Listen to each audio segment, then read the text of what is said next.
নমস্কাৰ বন্ধু বান্ধৱীসকল, পুনৰ এবাৰ আপোনালোক সকলোকে স্বাগতম জনাইছোঁ আমাৰ এই সৰু জিকে চেনেলটিলৈ। আজি আমি আপোনালোকৰ বাবে কেইটামান অতি গুৰুত্বপূৰ্ণ প্ৰশ্ন উত্তৰ লৈ আহিছোঁ। ভিডিঅ'টো যদি ভাল লাগে লাইক এটা কৰি চেনেলটো প্লিজ ছাবস্ক্ৰাইব কৰি ৰাখিব। আজি আমাৰ প্ৰথম প্ৰশ্নটো হৈছে ভাষা আন্দোলনৰ প্ৰথম শ্বহীদ কোন আছিল? ভৱেন্দ্ৰনাথ শইকীয়া, মহেশ্বৰ নেওগ, ৰঞ্জিত বৰপূজাৰী, ডিম্বেশ্বৰ নেওগ। এই প্ৰশ্নটোৰ শুদ্ধ উত্তৰটি হৈছে ৰঞ্জিত বৰপূজাৰী। ভাষা আন্দোলনৰ প্ৰথম শ্বহীদ আছিল ৰঞ্জিত বৰপূজাৰী।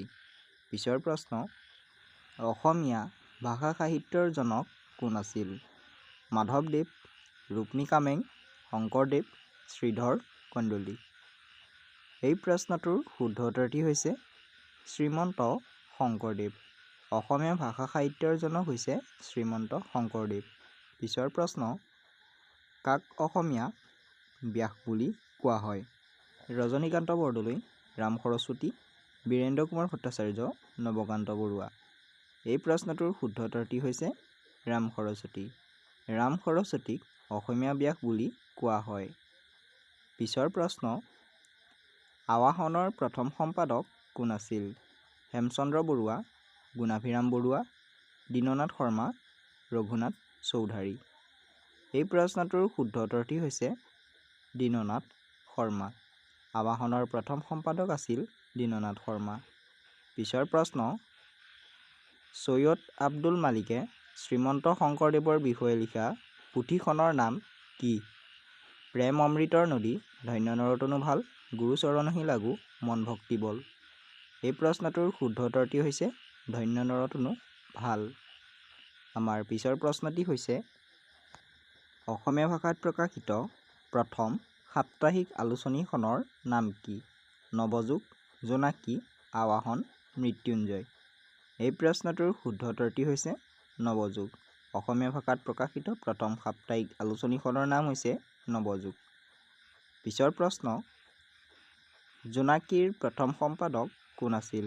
চন্দ্ৰকুমাৰ আগৰৱালা, হেমচন্দ্ৰ গোস্বামী, লক্ষ্মীনাথ বেজবৰুৱা, দেৱকান্ত বৰুৱা। এই প্ৰশ্নটোৰ শুদ্ধ উত্তৰটি হৈছে চন্দ্ৰকুমাৰ আগৰৱালা। জোনাকীৰ প্ৰথম সম্পাদক আছিল চন্দ্ৰকুমাৰ আগৰৱালা। পিছৰ প্ৰশ্ন, বাঁহীৰ প্ৰথম সম্পাদক কোন আছিল? ৰঘুনাথ চৌধাৰী, হেমচন্দ্ৰ বৰুৱা, ৰবিনচন, লক্ষ্মীনাথ বেজবৰুৱা।